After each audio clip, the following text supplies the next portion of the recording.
sur Global Africa dans votre émission Tumulte à la veille de la COP 29 de 2024 qui se tiendra à Bakou.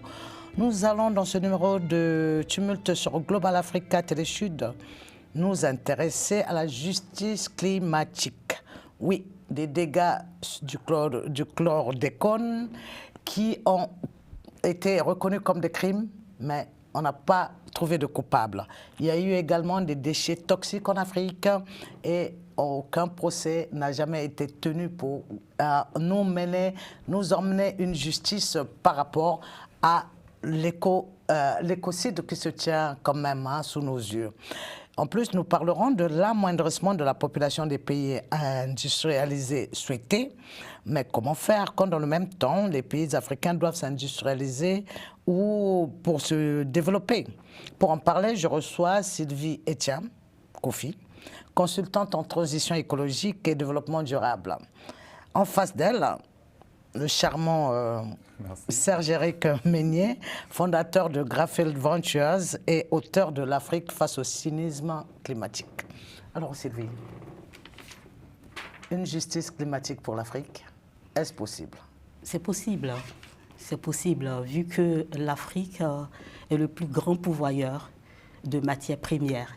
Ces matières premières qui permettent au monde de se déplacer, de manger, de se loger, de se soigner, de se nourrir. Et il faudra une justice pour l'Afrique, parce que, voyez-vous, l'Afrique est le continent qui pollue le moins. Donc la pollution en termes de pourcentage est inférieure à 4%. Voilà. Mais le problème, c'est que l'Afrique est le continent qui est le plus frappé par les affres climatiques. Et cela pourquoi? Parce que cette justice climatique qui est le fait d'utiliser l'outil de la justice pour emmener les États, les entreprises et les citoyens à respecter les obligations face au réchauffement climatique pour assurer, pour garantir, comment dirais-je, un environnement, le droit à un environnement sain, respectueux de la santé et du bien-être de l'homme. Nous voyons que c'est important cet outil à emmener les personnes. Pour le moment, on voit qu'aux Antilles, Martinique, Guadeloupe, ils tardent à ne pas se faire reconnaître, la justice ne tranche pas pour les victimes, alors qu'il a été reconnu que ceux qui ont fabriqué et injecté la molécule chlordécone ont bien commis des crimes. Oui, c'est un crime. Aujourd'hui, c'est appelé, nous sommes en train de plaider pour légiférer le crime de l'écocide. Et c'est en ce moment où il y a des rencontres, il y a des négociations. Nous sommes en train de travailler à ce que l'écocide, le crime de l'écocide, soit reconnu comme 5e crime contre l'humanité. Et il y a des comment dirais-je, des améliorations.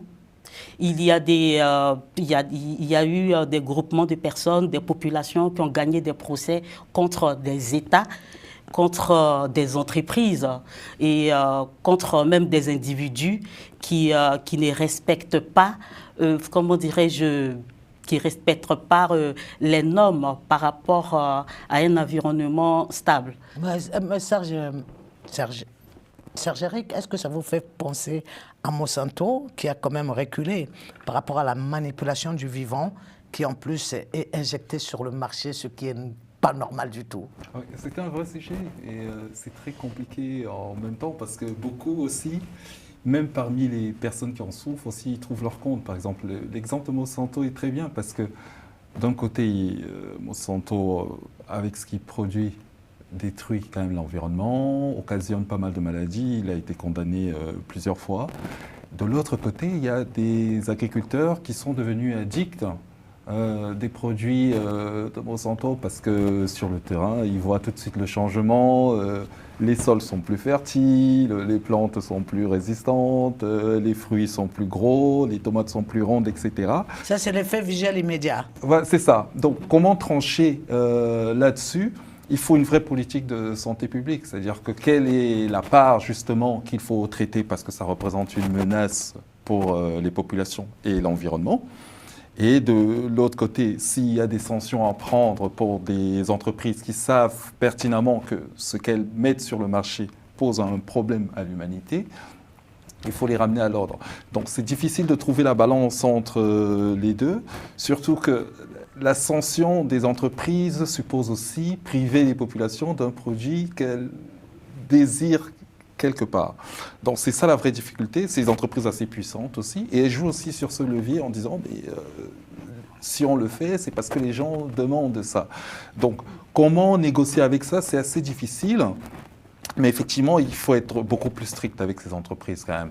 Quand on voit on revient sur le chlordérone par exemple, les dégâts sont assez importants. Quand on voit dans les Antilles, dans les pays, d'ailleurs on parle des Antilles parce que c'est plutôt un territoire français, donc il y a une vigilance sanitaire importante, mais il n'y a pas que les Antilles. C'est-à-dire que les plantations de bananes sont très demandeuses de chlordérone depuis plusieurs années. Au Cameroun, les dégâts sont importants, mais on n'en a jamais évoqué. Il y a des problèmes avec des femmes enceintes, les morts prématurées, etc. C'est jamais évoqué parce que c'est des pays pauvres, il y a un système de contrôle sanitaire qui n'existe pas. Donc, il y a moins de plaintes et puis la population n'est pas consciente de tous ces dangers parce que les politiques et les systèmes de contrôle sanitaire ne jouent pas leur rôle. Donc, il faut trouver la meilleure façon d'interpeller les pouvoirs publics là-dessus afin qu'elles prennent conscience. Normalement, ils sont censés le faire d'eux-mêmes parce que c'est leur boulot. Ils ne le font pas. C'est le collectif qui doit justement faire émerger ces sujets comme étant une menace réelle pour les populations, au-delà des profits qu'ils génèrent et des bénéfices qu'en tirent certaines populations. Sylvie, Serge évoquait tout de suite la présence du chlordécone au Cameroun, mais il y en a eu aussi en Côte d'Ivoire parce que 10% des 200 tonnes produits de ces molécules-là se sont retrouvées dans ces deux pays, en Afrique, sur le continent du moins. Mais jamais on a entendu les Camerounais ouvrir le volet ou un débat sur les effets provoqués par ces molécules-là en Afrique. Autant en Antilles, il y a le débat, des gens se battent tant bien que mal pour faire reconnaître leurs droits de victimes de malades. Autant que ce soit au Cameroun ou en Côte d'Ivoire, bien que la molécule a été retirée en 1998, les effets perdurent et on n'a jamais vu de plaignant. Qu'est-ce qui a pu se passer? Le problème, il y a une absence de volonté politique à régler le problème. Et il y a aussi l'ignorance des populations. Tu ne peux pas parler de ce que tu ignores. Voilà, donc il y a aussi ça. Donc il faudra sensibiliser sur le problème et mobiliser, comme il a dit, le pouvoir public, vraiment mettre la pression sur, je peux dire même les politiques, pour favoriser cela. Et ce qui cause ça, c'est le fait que les populations sont ignorantes de la notion de la pollution, la notion du réchauffement climatique, la notion du dérèglement climatique. Donc il faudra en parler. Mais vous êtes accompagnatrice aussi dans le secteur de la nourriture, de tout ce qui est restauration, suivi de ce qui se produit pendant les COP pour lesquelles vous avez pris... Tout à fait. Depuis 2017, je dirige une société qui... je ne sais pas si je dois dire le nom. On passe, une société, ouais. Voilà, une société qui accompagne les participants ivoiriens aux différentes COP. Donc c'est depuis la COP 23 à Bonn. Donc ma société les accompagne dans le logement, dans la restauration, en quelque sorte dans tous les séjours, même les aider, même à faire comment est-ce que vous êtes à mesure de garantir un accompagnement bio, un accompagnement sain, sans éléments écocides justement lors de leur participation et de votre accompagnement? comment je pourrais... déjà, nous, à la base, puisque je fais partie d'une union de sociétés coopératives dans l'agriculture, nous cultivons bio. Quand je dis nous cultivons bio, nous travaillons à utiliser moins, vraiment, quand je dis moins de pesticides. Donc, et pratiquons l'agroécologie. Hein. Nous sommes aussi dans foresterie et autres. Donc, c'est ces produits, quand on est en train de se déplacer, que nous déplaçons avec pour pouvoir les transformer pour la nourriture, pour les participants aux différents COP. Alors, voilà. Serge Meignet, vous êtes fondateur de Grassfield Ventures et vous avez écrit l'Afrique face au cynisme climatique. Est-ce qu'il y a plus cynisme que des États qui acceptent des déchets toxiques sur leur territoire? On a l'impression que tout ce qui nuit vraiment au climat n'est pas produit en Afrique, mais arrive en Afrique par des moyens. Oui, mais l'Afrique, c'est très difficile d'en parler parce que ça choque quand même, ça heurte pas mal d'esprits. Il y a une image chez beaucoup de gens depuis plusieurs années qui a été même théorisée en fait, que l'Afrique était un peu comme une poubelle, un dépotoir où on pouvait déposer tout sans prendre de risques, etc. Plusieurs entreprises occidentales ont eu pour business model de permettre à d'autres entreprises de pouvoir expédier leurs déchets ailleurs. Donc ça, c'est une réalité. Ça remonte à très loin. Il y a un ancien conseiller de Bill Clinton, par exemple, en parlant de la pollution, Larry Summers, il trouvait injuste que les Américains souffrent énormément du cancer de la prostate à cause des déchets toxiques. Et il a estimé que c'est beaucoup plus normal de les envoyer en Afrique parce que le taux de cancer est très bas. Ah, il fallait équilibrer. En quelque sorte, en se disant... La générosité, le partage de maladies, quoi. Voilà. On ne partage pas la richesse. Voilà. Hein. Et il s'est dit... Son patron, Bill Clinton, qui est quasi milliardaire en dollars, ne partage pas sa générosité financière. Mais en revanche, effectivement, il considérait que, comme en Afrique, on ne vit pas très longtemps, c'est pas grave si les gens attrapent une maladie, puisque de toute façon, ils ne vivront pas très longtemps. Donc, il y a déjà cette idée qui est très ancrée dans l'esprit. Maintenant, au niveau des gouvernements africains, le gros problème de l'Afrique, ça reste quand même la gouvernance. C'est-à-dire que à de tels niveaux de responsabilité, on peut quand même se soucier de savoir ce qui rentre dans un pays et le mal que ça fait. Mais, sauf que les dirigeants ne se rendent pas compte et la plupart du temps, ils sont complices parce que pour faire entrer des conteneurs de déchets toxiques, il faut bien avoir des autorisations, il faut bien que quelqu'un ferme des yeux. Surtout que les ports, c'est là où la corruption est assez abondante, donc ils savent forcément ce qui entre, ce qu'ils ont besoin de savoir, s'ils peuvent gagner de l'argent dessus ou pas. Sauf qu'il arrive des conteneurs directement en Afrique qui sont vus au-dessus de tout le monde, où les gens vont se servir, parce que les enfants qui jouent à côté, ils espèrent trouver des biens qu'ils peuvent revendre, etc. Et ils s'intoxiquent de cette façon. Donc ça, c'est la responsabilité des pays africains. Les pays qui les exportent vers le continent africain ont une responsabilité par rapport au discours qui est contradictoire. C'est-à-dire que de l'autre côté, ils prétendent faire du bien, mais en réalité, ils se pincent le nez quand il faut se débarrasser de leurs déchets. Donc, encore une fois, ils sont à blâmer, certes, mais s'il y avait des structures beaucoup plus strictes en Afrique, s'il y avait de vrais contrôles et s'il y avait une prise de conscience générale par rapport aux risques qu'encourent les pays africains pour devenir non seulement la poubelle du monde, mais en plus affecter la santé des populations. Je pense que d'autres mesures auraient été prises localement pour intervenir là-dessus. Mais puis on revient aussi toujours au même problème, c'est-à-dire que la défaillance des institutions et puis la pauvreté font que l'Afrique est perméable à tout ça, parce que certaines sommes d'argent se refusent difficilement quand on compare au revenu moyen, on est plus tenté à dire oui que non. Voilà. Sylvie Etienne, Kofi, on a vu également que cette pauvreté-là fait que les mines industrielles n'échappent pas en Afrique au taux de produits toxiques qui nuisent à la vie des populations locales, mais on voit également l'utilisation massive du mercure par des paysans qui ont des mines artisanales où ils sont en contact direct avec les produits nocifs.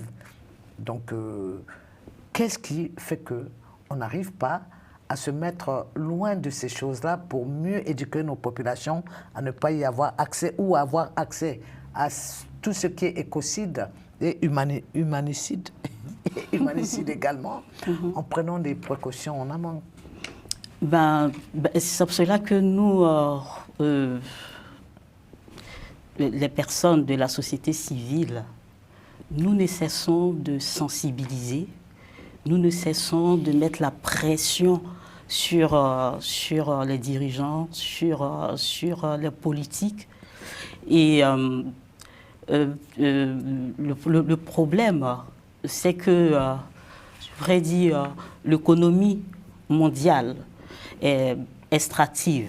Donc c'est une économie qui prend de la terre et en prenant de la terre, nous utilisons de l'énergie, nous polluons de l'eau, nous dégageons des gaz à effet de serre et qui se répercutent sur nos santé, qui se répercutent même sur l'économie et qui se répercutent sur, comment dirais-je, sur nos habitats et autres.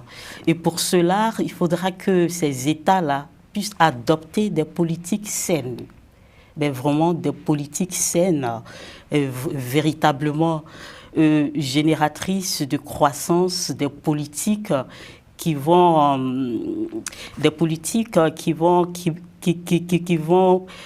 favoriser, comment dirais-je... Le cadre juridique? Le cadre juridique, oui, dans le cadre aussi, le cadre juridique, le truc, c'est de véritablement légiférer sur le crime de choses, comment dirais-je, de l'écocide. Mais véritablement légiférer, introduire, comment dirais-je, le crime de l'écocide dans notre justice, dans nos lois, parce que l'écocide, en étant la destruction de la maison mère, finit par, comment dirais-je, par détruire l'homme. Serge-Éric Meunier, le tableau que peint tout de suite Sylvie Kofi n'est pas reluisant, ne rassure pas pour la pérennité même de la planète, de l'Afrique d'abord et plus tard de la planète elle-même. Oui, malheureusement, moi j'ai deux visions là-dessus. Quand on me demande sur mon avis, on me demande à quel niveau je me situe. Quand je n'ai pas envie de créer une polémique, je dis que ça va s'améliorer. Mais quand je dois répondre de façon beaucoup plus sincère, je trouve que c'est un petit peu tard ce qu'on essaye de faire maintenant, parce qu'il y a pas mal d'écosystèmes qui sont déjà détruits du fait de l'extractivisme. Et on pourra difficilement y remédier. Il y a plusieurs localités où l'eau est totalement inutilisable parce qu'il y a un tel dégagement de produits chimiques qui s'infiltrent dans le sol, etc., qui demandent, pour que l'eau soit potable de nouveau, un traitement que les pays africains, certains, ne peuvent pas se permettre parce que ça coûte très cher. Donc, on est déjà un petit peu dépassé par ce phénomène-là. Mais effectivement, de l'autre côté, il y a ce discours où il faut que l'Afrique se développe. Et comme le développement en Afrique n'est pas organisé, ça se fait... Serge, vous pointez du doigt le prochain sujet.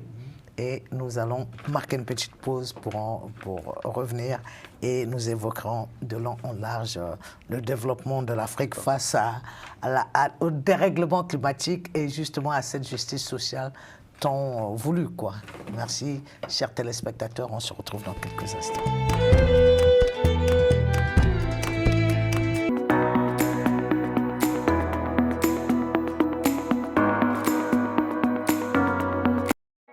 Bienvenue dans l'univers de Noah Cosmetics.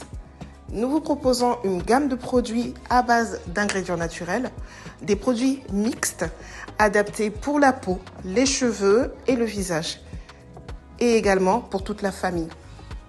Nous avons également une chaîne YouTube où nous recevons des professionnels et des passionnés du domaine du bien-être et de la bienveillance avec qui nous partageons leurs précieuses connaissances. Rejoignez-nous sur tous nos réseaux.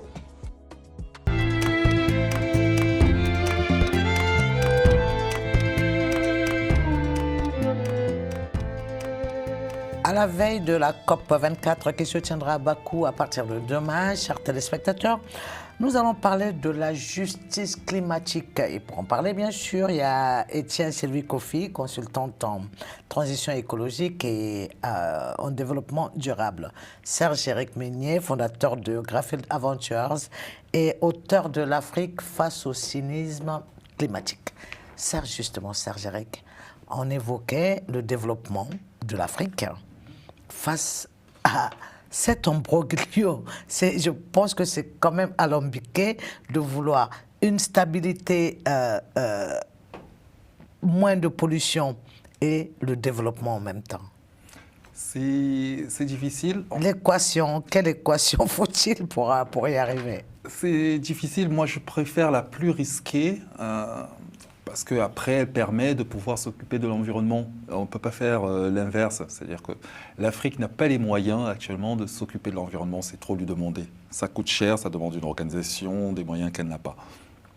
Et elle est en situation d'urgence. Parce que là, le climat est déréglé, il y a des inondations, des vents très puissants, des sécheresses, etc. Il faut répondre tout de suite. Et quelle est la meilleure réponse à apporter à ça? C'est de se développer. Les autres pays résistent mieux. C'est pas toujours assez, on l'a vu. Attendez, Serge, l'Amazonie est en train de se reforester. Reforester. Grâce aux actions de Lula, depuis que... Voilà, ça, on est d'accord. Mais l'Afrique aujourd'hui est le principal poumon quand même des réserves de tourbières qui côtoient les énergies fossiles. Est-ce qu'il faut, pour son développement, toucher à ces énergies fossiles pour ensuite dégrader les tourbières et la forêt pour ensuite les réparer? Est-ce que c'est ce que... Je veux bien comprendre que c'est ce que vous avez bien dit. C'est à peu près ça. Je prends un autre exemple qu'on connaît tous. À Paris, ici, les bâtiments ont bien dû être construits, et pour construire ces bâtiments, on a dû raser certains espaces, on a dû creuser, etc. C'est-à-dire, il faut savoir ce qu'on veut. C'est-à-dire que soit on se dit on ne touche à rien, il faut que les gens vivent en dessous des arbres, ne construisent pas, etc. On peut l'accepter. Moi, je suis d'accord avec ça si la majorité considère que c'est ce qu'il faut faire. Mais en revanche, c'est pas durable. Là, aujourd'hui, on ne va pas dire aux gens il fait trop chaud, il pleut beaucoup plus qu'avant, il faut juste vous abriter derrière un arbre, ça va passer. Non, les gens ont besoin d'habitats durables qui résistent au vent, aux inondations, etc. Il faut des routes bitumées, il faut des digues, justement, face à la montée des eaux, etc. Donc tout ça, ça demande une organisation, et jusqu'à présent, on ne sait pas faire autrement. Serge, imaginez un peu, vous, si vous n'aviez jamais connu d'asphalte, c'est-à-dire né dans la forêt tropicale congolaise, dans le bassin du Congo, né pygmée bantou, qu'on appelle aujourd'hui les autochtones, et qui avaient tout à votre portée, sans avoir de portable, est-ce que vous ne viviez pas? Et au contraire, ces gens-là n'ont pas connu de maladie jusqu'à l'interaction avec les personnes en dehors de leur écosystème, pourtant. Ça dépend. Maintenant, je vois un peu... Est-ce que le développement dépend de développement exogène imposé à l'Afrique, ou est-ce qu'on peut se développer étant dans son milieu comme le pygmée bantou autochtone? Non, l'image du pygmée bantou est jolie et sympathique, mais on a besoin de se développer. C'est-à-dire qu'on a besoin... Est-ce que le pygmée ne se développe pas étant là où il est? N'est-il pas heureux? Si développement doit rimer avec bien-être, heureux, être... Sylvie, est-ce qu'ils ne sont pas heureux finalement? Le développement, est-ce qu'il doit se limiter à détruire la nature, aller vite ou vivre heureux? Pas forcément.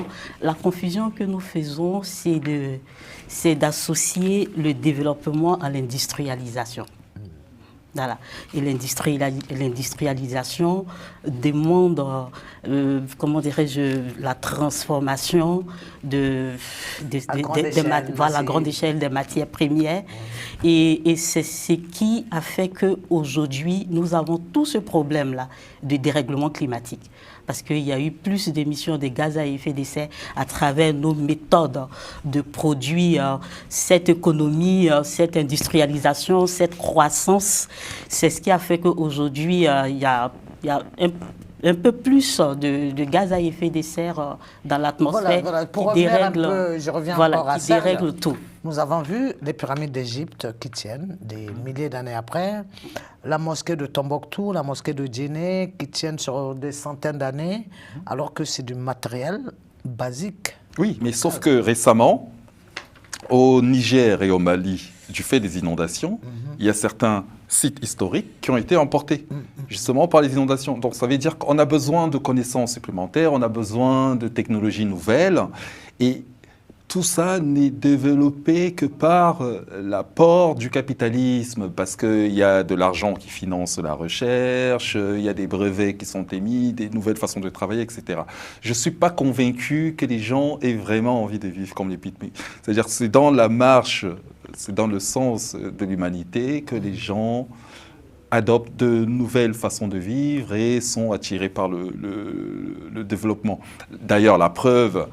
Les bateaux de migrants vont plus des pays pauvres vers des pays riches développés plutôt que dans le sens inverse, parce que finalement les gens se disent c'est plutôt bien pour moi, bien qu'ils savent qu'il y a d'autres façons anciennes de vivre qui sont encore entretenues aujourd'hui par les pygmées. Sylvie, pourtant, ceux des pays développés vont chercher la vie primaire, la façon de vivre primairement en Afrique. Les bateaux ou les avions vont dans l'autre sens pour chercher ce bonheur facile, accessible et non polluant. Non seulement ils viennent pour le bien-être par rapport à l'atmosphère dans certains endroits qui ne sont pas pollués, mais ils viennent aussi chercher les matières premières. Et ces matières premières... je parlais dans un cadre purement touristique. Ah, d'accord. Il y a d'un côté des migrants qui viennent chercher le bonheur pour le développement dans les pays développés. Et ceux des pays développés vont chez nous pour un tourisme, écotourisme, je veux dire. Voilà. Donc chacun va chercher ce qu'il n'a pas. Ce qu'il n'a pas, oui, justement. Chacun va chercher ce qu'il n'a pas. Les pays... africains qui essaient d'aller vers les pays industrialisés pour améliorer les conditions de vie, pour avoir de l'argent, pour améliorer les conditions de vie. Et les autres, de ce côté-ci, qui descendent aussi vers l'Afrique pour leur bien-être, pour le tourisme et autres. Donc voilà. Alors, dans ce cas, Serge, je voudrais que vous développez un peu plus votre vision de la chose. Industrialisation, développement, ensuite gestion du climat. Ouais. C'est bien que ça arrive en dernier sur le cas d'Afrique, la gestion du climat, parce que dans l'autre sens, c'est pas possible. C'est-à-dire que l'Afrique a encore besoin des besoins critiques qui sont assez primaires. C'est-à-dire que il faut qu'elle ait accès à l'eau potable, à l'électricité, à des routes, à des hôpitaux, etc. C'est par là qu'elle doit commencer. Il faut déjà une base. Ça, c'est la première chose. Je regardais il y a 2 semaines, il y a une étude qui est sortie, qui a été reprise par le magazine Sémaphore, C'est une étude qui a été faite. Le sondage avait été réalisé par un institut de sondage américain, Gallup, qui montrait que l'Afrique, c'est la part dans le monde où les jeunes ont le plus envie d'immigrer, d'aller vivre ailleurs, etc. Parce que les conditions locales, pour elles, n'offrent aucune possibilité. Pourquoi? Parce qu'effectivement, les gens voient où se trouvent leurs intérêts, où ils peuvent mieux vivre, etc. Bien qu'ils sont proches des Pygmées, ils n'ont pas eu l'idée de se dire « c'est bon, on a les Pygmées à côté, on va vivre comme eux ». Ça, c'est la première chose. Maintenant, dès l'instant où il faut s'engager dans le développement de l'Afrique, il faut penser aux infrastructures. Les infrastructures permettent d'avoir un habitat à peu près acceptable. C'est-à-dire que l'infrastructure n'est pas synonyme du confort maximum, mais il faut un minimum. Ça, c'est les infrastructures. Et derrière, parmi ces infrastructures, effectivement, certaines vont contribuer à l'industrialisation. L'industrialisation, c'est important pour plusieurs raisons. Ça apporte beaucoup d'emplois, ça crée des formations, et c'est d'autant plus important pour l'Afrique qu'elle détient des matières premières. L'industrialisation, c'est l'idée de transformer ce qui est brut. Et là, c'est un vrai gisement d'emploi. L'Afrique, aujourd'hui, depuis les années 2020 à aujourd'hui, crée à peu près 2-3 millions d'emplois par an. Or, depuis le début des années 2000, la Banque mondiale estimait, et le FMI d'ailleurs, qu'il faut à peu près 13 à 16 millions d'emplois par an. Et là, ce n'est pas possible. Et là, on est dans une croissance démographique. Mais la Chine nous a proposé 1 million quand même. Hein. C'est-à-dire l'emploi chez nous, dirigé par une force exogène, il faut le faire quand même, non, Sylvie? L'emploi... C'est-à-dire que c'est une force exogène qui vient dire aux Africains, j'ai 1 million d'emplois pour vous, quand vous avez besoin de 13 millions, moi je peux vous donner 1 million. Alors qu'il y a des Africains quand même qui ont les moyens, qui dirigent quoi. Qui dirigent. Bien sûr. La question, j'ai pas bien compris la question. Ce que je veux dire, comment peut-on expliquer que pendant le sommet Chine-Afrique, la Chine a dit aux Africains qu'elle est à mesure de donner 1 million d'emplois en Afrique, de créer 1 million d'emplois en Afrique. L'Afrique a besoin de 13 à 16 millions d'emplois. La Chine va nous donner 1 million d'emplois alors que nous avons des dirigeants. Que font-ils? C'est tout ça le problème. Et c'est pour ça qu'on ne peut pas se couper le bras en disant il y a certaines choses qu'on ne peut pas faire. L'Afrique a besoin d'emplois. Là, on va vers la catastrophe. Là, les dernières statistiques, c'est qu'il faut 20 millions à peu près d'emplois. Il y a à peu près 20 millions de personnes, de jeunes par an maintenant qui rentrent dans le marché de l'emploi et qui n'ont pas d'emploi. Comment on va faire de ces jeunes-là? Est-ce qu'on se dit on accepte qu'effectivement c'est une pompe à l'immigration illégale parce que c'est ce que beaucoup vont choisir tout simplement? Ou alors il y a aussi le risque qu'ils soient récupérés par tous les mouvements djihadistes, etc. Parce que eux, pour le coup, ils progressent très bien et la situation actuelle de l'Afrique, pour eux, leur convient parfaitement. C'est tout ça le problème. Et c'est dans ce sens que je dis, mettre en avant le changement climatique, c'est pas possible en Afrique. L'Afrique n'a pas les moyens. Le changement climatique, la lutte contre le changement climatique, c'est un problème de pays riches. Déjà parce que ça demande de l'argent, premièrement, et parce que les pays riches ont atteint un niveau de développement où ils peuvent effectivement compresser leurs émissions. C'est-à-dire qu'aujourd'hui, on peut décider d'électrifier toutes les voitures en Europe et que les gens, finalement, n'utilisent plus les voitures propulsées avec des combustibles fossiles sans pour faire. Ah oui, mais Sylvie, ici, en France où nous sommes, Macron, le président, a décidé qu'il y aura plus d'industrialisation. Et qui dit industrialisation ne parle pas forcément d'industrialisation par le solaire ou l'électrique. On peut le faire. Aujourd'hui, au niveau de la France est en train d'aller vers un mix énergétique, hein. C'est-à-dire que ce soit avec l'énergie solaire, que ce soit aussi avec... Oui, mais imaginez une unité de production de voitures. Est-ce qu'il peut travailler avec l'énergie solaire uniquement ou pas uniquement. Pas uniquement. Et pour ne pas utiliser l'énergie fossile. C'est tout un mix énergétique qu'il faut utiliser Voilà, pour ne pas... parce que les énergies fossiles, on dit énergie fossile, parce que cette énergie prend du temps à se fossiliser. Bon, pour créer l'énergie fossile, les énergies fossiles, ça provient du pétrole, du gaz naturel et du charbon. Et c'est le carbone qui se fossilise à minimum 15 millions d'années. Et ça finit. Et si ça finit, on va tendre vers le temps glacial. Et il y a beaucoup d'espèces, voilà, y compris l'homme, qui pourrait disparaître. Donc, il est dans nos intérêts de ne pas finir ces énergies-là, d'autant plus que ça prend du temps à se créer. Donc, il faut se tourner vers des énergies renouvelables, comme l'énergie qui provient du soleil, l'énergie qu'on peut produire à travers le vent, aussi la biomasse, et puis aussi, bon, il y a l'eau, oui, à travers l'eau, avec l'électrification, avec l'hydraulique et autres. Donc, il faut tout un mix énergétique pour équilibrer les choses, sinon ça ne va pas. Et quand ici, on n'arrive pas à... C'est-à-dire que la France ne produit pas ces énergies fossiles, elle ne produit pas ces énergies fossiles. Donc, elle va vers des pays qui en produisent.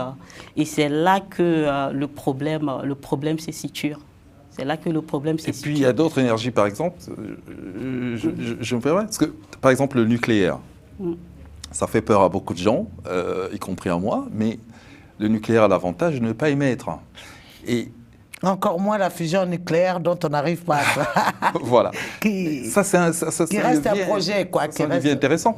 Et on peut se développer en empruntant la voie de l'industrialisation sans forcément polluer. La France est 10 fois plus riche que la Pologne, mais pollue moins que la Pologne parce que la Pologne utilise encore énormément de charbon.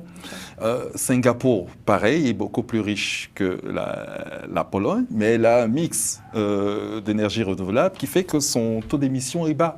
Donc le problème, ce n'est pas l'industrialisation, c'est quelles énergies on utilise pour arriver à ne pas détruire notre planète, notre belle planète bleue. Voilà, nous allons nous retrouver dans un instant, chers téléspectateurs, avec les mêmes invités, c'est-à-dire Serge-Éric Meignier et Sylvie Etienne, tous passionnés de la chose climatique. N'oubliez pas de vous abonner à notre page YouTube qui a déjà 40 000 abonnés. Objectif, 10 millions d'abonnés.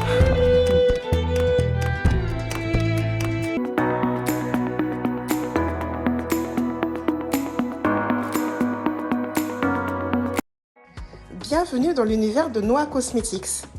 Nous vous proposons une gamme de produits à base d'ingrédients naturels, des produits mixtes adaptés pour la peau, les cheveux et le visage, et également pour toute la famille.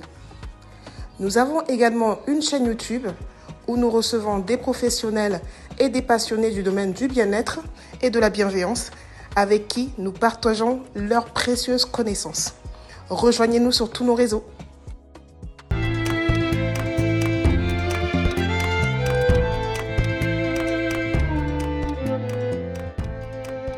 Chers téléspectateurs, nous voici de retour, même plateau, mêmes invités, une belle dame et un charmant garçon. Ils s'appellent Serge-Éric Meignier et Sylvie Kofi-Etienne, tous deux passionnés de la chose climatique.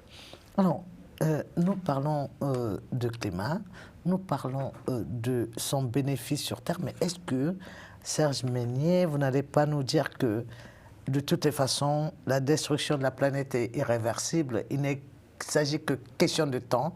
Il n'est que question de temps et que l'homme, par ces effets-là, ne fait qu'un tout petit peu précipiter la chose. Est-ce qu'il n'y a pas une irréversibilité à la destruction de la planète quand même? Si ici, il est vrai que nous sommes sortis du néant pour être quelque chose, on repartira dans le néant, non? Non, je trouve qu'on est très loin de ce qu'on doit faire. Et on sait ce qu'il faut faire, mais on n'a pas envie de le faire parce que ce serait se priver de beaucoup de choses qu'on aime. Et chacun de nous individuellement a quelque chose qu'il souhaite maintenir, même si c'est dangereux pour la planète. Et c'est quelque chose qu'il faut avoir le courage de reconnaître. C'est un problème d'honnêteté. On s'est rendu compte que là, on est beaucoup trop avancé dans la dégradation de l'environnement. Les efforts qu'on met en place ne sont pas assez suffisants pour y répondre. Et là, on a vu le retour de Trump au pouvoir va encore changer pas mal de choses parce que lui va déchirer, comme il a fait précédemment, tous les accords internationaux qui ont été faits autour du climat, toutes les limitations d'émissions, toutes les règles qui commencent à être mises en place pour encadrer effectivement la production des énergies fossiles et toutes les normes avec les ESG, etc., qui commençaient à être adoptées au niveau des entreprises. Lui, il est entièrement opposé à ça. Donc, doublé du fait que la Chine ne regarde même pas les accords, je crois qu'on est mal barré. Hein. Elle le regarde, mais c'est elle. Ce qui est intéressant avec la Chine, c'est que pour moi, c'est le pays à observer quand on parle du climat. C'est-à-dire que de l'autre côté, c'est elle qui émet le plus actuellement. Mais de l'autre côté, c'est elle qui apporte le plus de solutions pour répondre aux défis climatiques avec les panneaux solaires, les batteries électriques, etc. C'est assez intéressant, c'est elle qui construit aussi le plus de centrales nucléaires, du coup qui émettent le moins. C'est-à-dire que la lutte contre le changement climatique ne peut pas se faire sans la Chine parce que les outils dont on a besoin, c'est elle qui les produit principalement, bien que pour l'instant, elle soit toujours très fortement émettrice. Les Africains ont raison de craindre le retour, de façon climatique du moins, le retour de Trump? Bon, peut-être pas les Africains, mais peut-être les Européens. Les Européens par rapport aux positions de Trump et face aussi Ah oui, mais attendez, parce que là, Trump a dit Africa First. Oh non. America First. J'aurais voulu que ça soit Africa First. Le lapsus doit être révélateur. America First. Ça veut dire qu'il va mettre beaucoup d'usines en Amérique. Donc la Chine sera moins sollicitée. Et l'Afrique aussi, par ricochet, parce que la Chine achète à l'Afrique des produits nécessaires aux commandes qui lui sont nécessaires par d'autres pays du monde, y compris les États-Unis. Donc est-ce qu'on fait juste déplacer la pollution, c'est-à-dire l'Afrique et le reste du monde sera quadrillé par l'Est et l'Ouest, et l'effet risque d'être terrible pour nous, pas depuis le retour de Trump tant craint par les uns et les autres? Pour moi, Trump est un nationaliste et il pousse les personnes à aimer le pays. Il pousse les personnes à rester chez eux. À rester chez eux, mais qu'est-ce qui nous empêche de rester chez nous? Moi, je dirais les politiques de nos propres dirigeants. Justement. Manque de perspective. Déjà, ça sera la réponse que je pourrais donner à cette question qui semble si anodine. Mais c'est pour cela que je mets beaucoup l'accent sur la sensibilisation des populations. En ce qui concerne les résolutions au niveau du changement climatique, les pouvoirs occupent que 20%. 20% en ce qui concerne la résolution, c'est-à-dire les politiques n'occupent que 20%. Mais tout le reste, les 80% appartiennent aux populations, appartiennent au peuple. Et le truc, c'est qu'en Afrique, nous avons suffisamment de ressources naturelles pour faire face au dérèglement climatique. Nous avons suffisamment de matières premières. Ah, c'est pas nous qui avons créé panneaux solaires, hein? Ni énergie éolienne. Le truc, c'est que... On a beaucoup d'eau, on a beaucoup de soleil. Par une volonté politique, on peut changer les donnes au niveau des partenariats. Au niveau des partenariats, puisque nous avons, comment dirais-je, nous devons renforcer l'efficacité au niveau de nos ressources naturelles. Voilà. Et dans la recherche aussi, non? Et dans la recherche. Mais tout se faire au niveau des partenariats avec ceux qui utilisent beaucoup, parce que c'est les pays occidentaux qui consomment beaucoup. Voilà, qui consomment beaucoup, y compris même la Chine et les autres continents.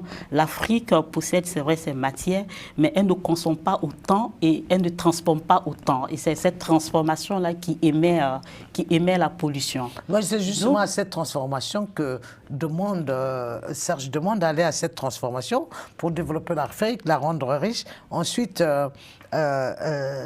équilibrer derrière, ensuite s'occuper des problèmes climatiques. Oui, c'est ça. Du dérèglement climatique. C'est ça, Est-ce que c'est vraiment la solution? Quelles sont vraiment les perspectives qu'il faut pour que l'Afrique tienne debout entre les blocs nord, nord, est, ouest? Il faut que l'Afrique s'engage résolument sur la transformation de ses matières premières, son contrôle déjà.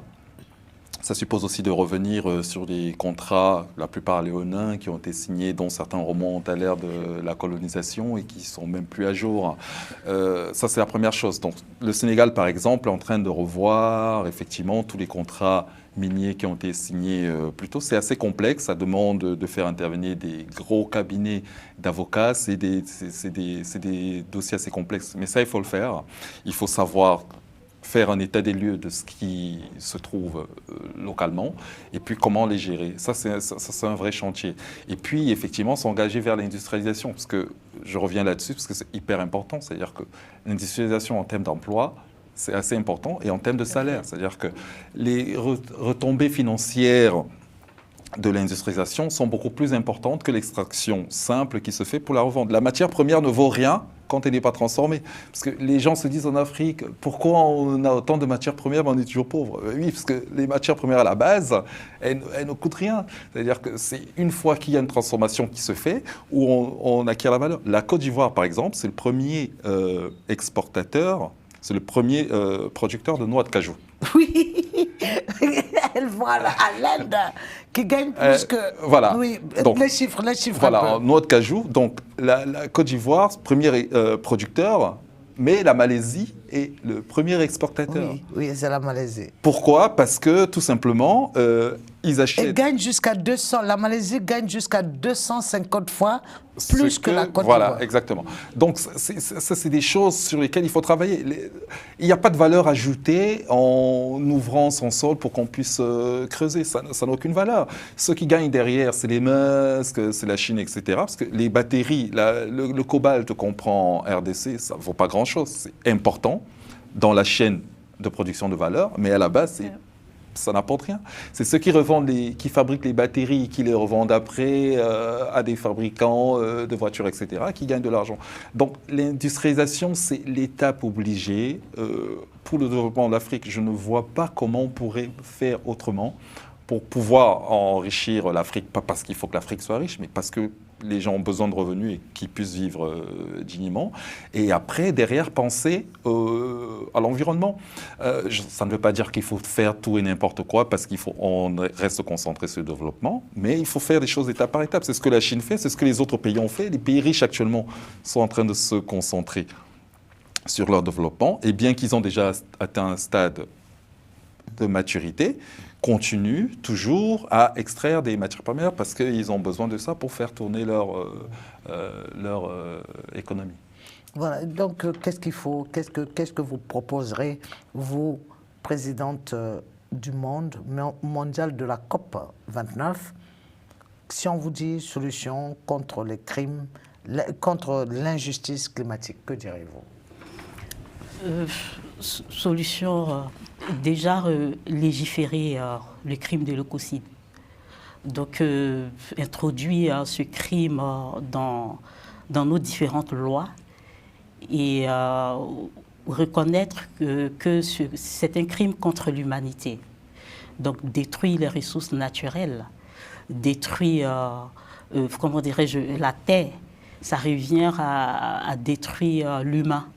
Donc, il faudra reconnaître ceci et ne pas le négliger.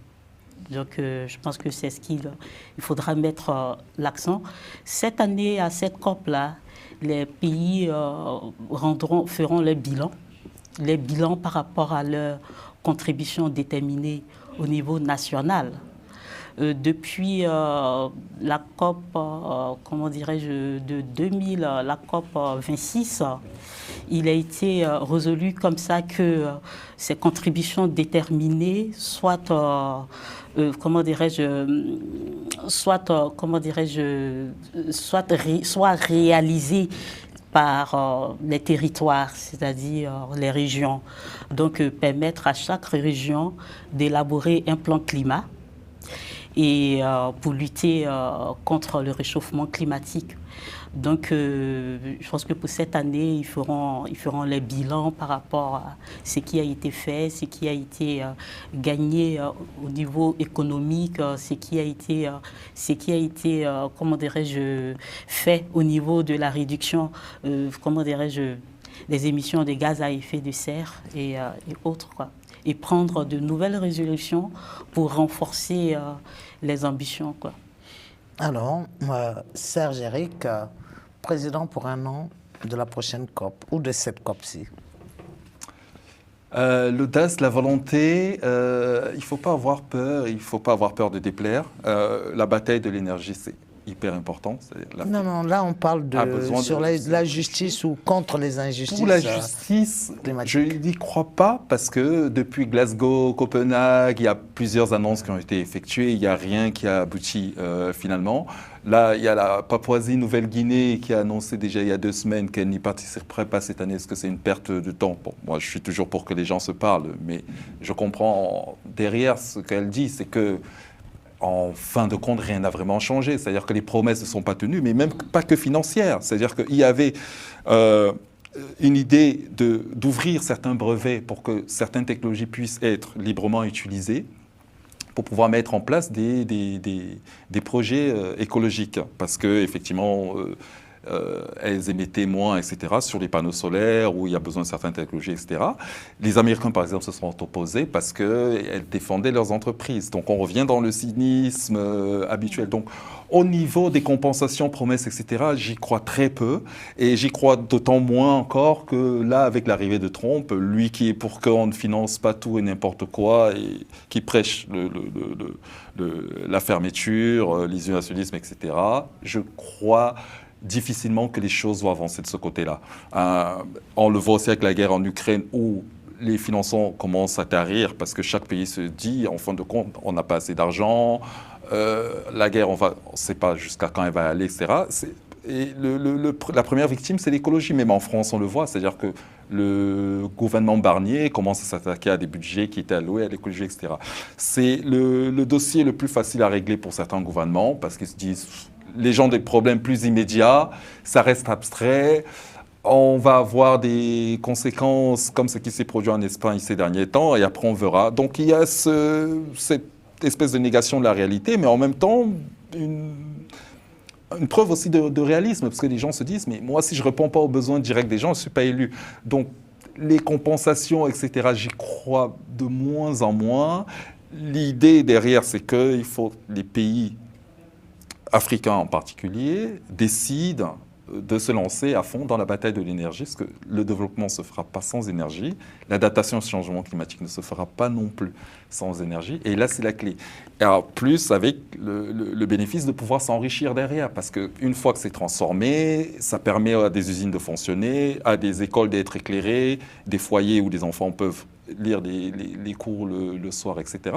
Et puis le revendre, comme le fait la Namibie aujourd'hui, qui développe l'hydrogène vert, qui est en train de gagner ce marché à l'échelle mondiale, parce qu'elle a pris le risque de se lancer vers quelque chose qui était a priori pas évident, mais dont elle disposait de toutes les ressources sur son sol. Une baguette climatique, une baguette magique climatique, 30 secondes. Que ferez-vous? 30 secondes. En 30 secondes. C'est de 30 secondes. 30 secondes avec une baguette magique, parce qu'il nous reste 30 secondes. L'industrialisation, ça génère de l'argent, ça crée des centres de recherche et ça soutient des projets qui travaillent aussi autour du climat. Ça, c'est une urgence. Merci beaucoup, chers téléspectateurs. Dans Tumulte de ce jour, de ce dimanche 10 novembre, nous avons parlé donc de la justice climatique, des dégâts causés ici et là, et l'amoindrissement souhaité de la pollution des pays industrialisés. Mais comment faire quand, dans le même temps, l'Afrique a besoin de s'industrialiser? Pour en parler, nous avons reçu ici Etienne Sylvie Kofi, consultante en transition écologique et développement durable, et Serge-Éric Meignier, fondateur de Grassveld Ventures et auteur de L'Afrique face au cynisme. Et donc, à d'autres aventures, mais à très bientôt. Et surtout, n'oubliez pas, 10 millions d'abonnés en objectif sur notre chaîne YouTube.